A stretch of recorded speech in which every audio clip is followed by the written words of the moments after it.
Tony Montana, Michael Corleone, Tommy DeVito.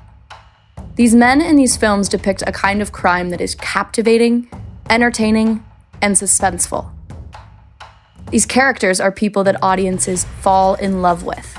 We cry with Tony Montana as he loses all control. We mourn over the death of Tommy DeVito. And for some reason, we reconcile their criminal and heinous acts.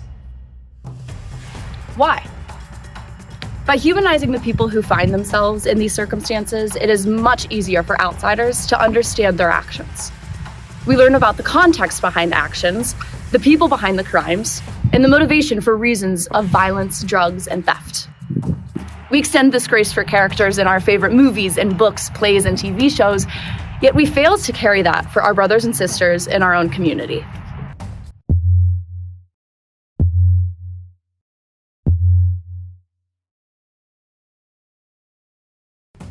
Cleveland, Ohio!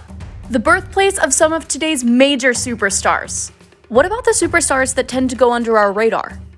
Have you heard of Writers in Residence or LaRon and Angela Douglas? These people and organizations are just a few of the superstars strengthening and changing Cleveland's culture by the moment. They impact neighborhoods and families in positive ways, overall contributing to lowering the recidivism, crime, and gang occupation rates here in our city. Recidivism is defined by the National Institute of Justice as a person's relapse into criminal behavior, often after the person receives sanctions or undergoes intervention for a previous crime. According to the National Gang Center, within 3 years of release, there is approximately 67.8 ex-offenders who are re-arrested. And within 5 years, that percentage goes up to 76.3. The population most affected by this is gang members. Reported to the Arizona Criminal Justice Commission in 2009, found that street gang members were twice as likely to return to prison for a new criminal charge compared with non-gang members. My name is Nora McKee, and I seek to answer the question, what is being done in order to change the culture of gang activity in our city of Cleveland, Ohio? By analyzing the brief history of Cleveland's gang activity, interviewing Cleveland's people, and connecting with the superstars, making strides towards change, I hope to answer this question of what is being done with 2 words: a lot. Gang violence and organized crime in Cleveland can be confidently dated back to the prohibition that took place in the city in 1919. Mob violence, gang slayings, and hijackings carried out by groups like the Mayfield Road Mob embodied Cleveland's most prominent and dangerous crimes. Cleveland soon became nationally known as the producer of underworld alumni destined to assume important mob positions in other big cities. The 1930s and 40s brought the introduction of rival gangs as these social and professional groups began to expand and turn on one another.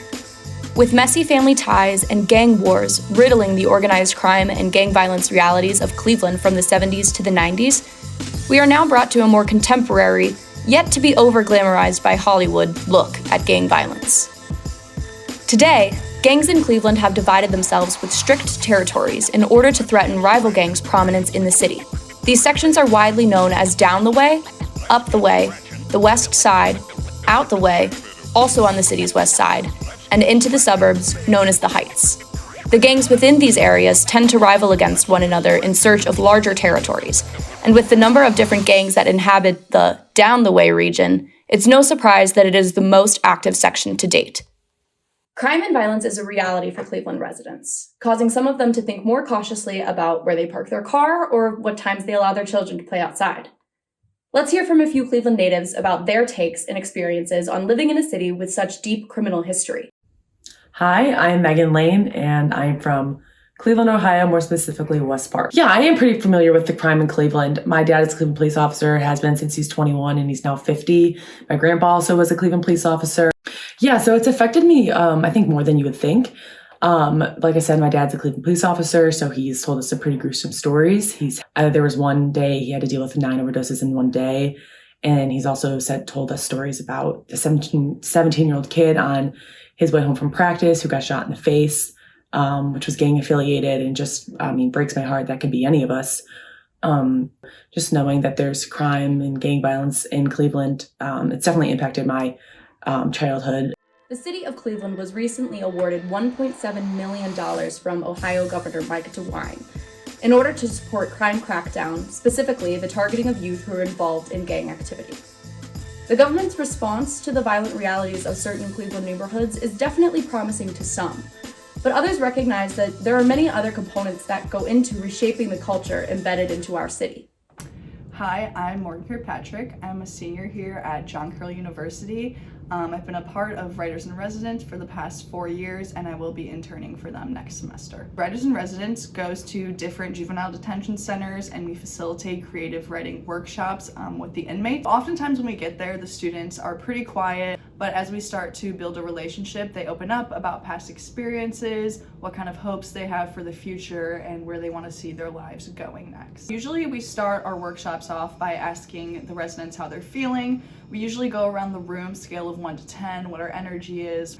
From there, we go into a poem, we read that poem, and then we talk about what the poem means, how people felt about it, and then we usually try to emulate that poem and create our own kind of very similar theme or format, and then we talk about our poems with each other. I think this program is so vital for these juveniles because it gives them a space to be open and heard. We really are just there to listen to them, and oftentimes they come with a lot of questions about the college process itself, and sometimes they really want to pursue this kind of writing and reading in college, and so we'll talk to them about different majors and really just give them a boost for their future and encourage them to take that next step. Well, I'm LaRon Douglas. I'm the Executive Director of the Renounce Denounce Gang Intervention Program, Violence Interrupters in the city of Cleveland. And I'm Angela Douglas, the Chief Operations Manager. Right. So we have our program, we have on Saturdays from 1 to 3. And at 11:30, we have our facilitators, we go pick up the youth because transportation is real hard for the youth in the city of Cleveland to get to place. So we pile kids into our car. Then we go and get them, pick them up, and bring them here. And we have a curriculum.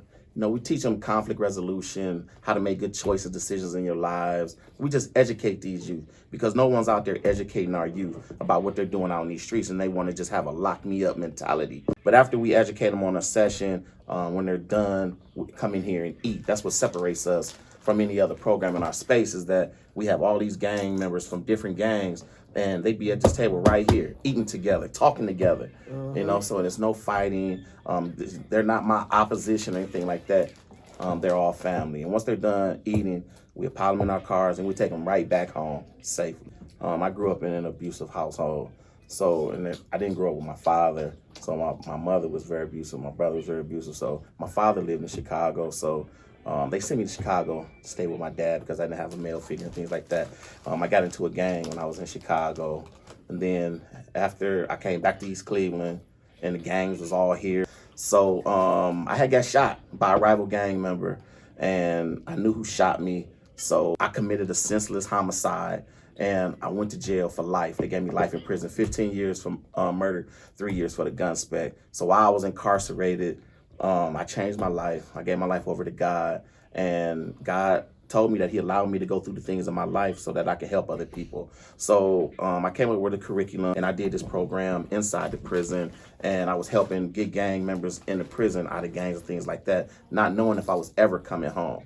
But I did come home in 2014, and my wife and I, we've been running the program ever since. If you look at the name Renounce, Denounce, you'll see that the noun is capitalized. We learned what a noun is in elementary school, person, place, and things. And that's what it's based on. If you stop hanging with those persons, those places, doing those things, you know, you can get out of the gang and stop this violence and have success. It's on there. So when there's shots fired in the city of Cleveland, we go to these scenes with shots fired, and we deal with the community.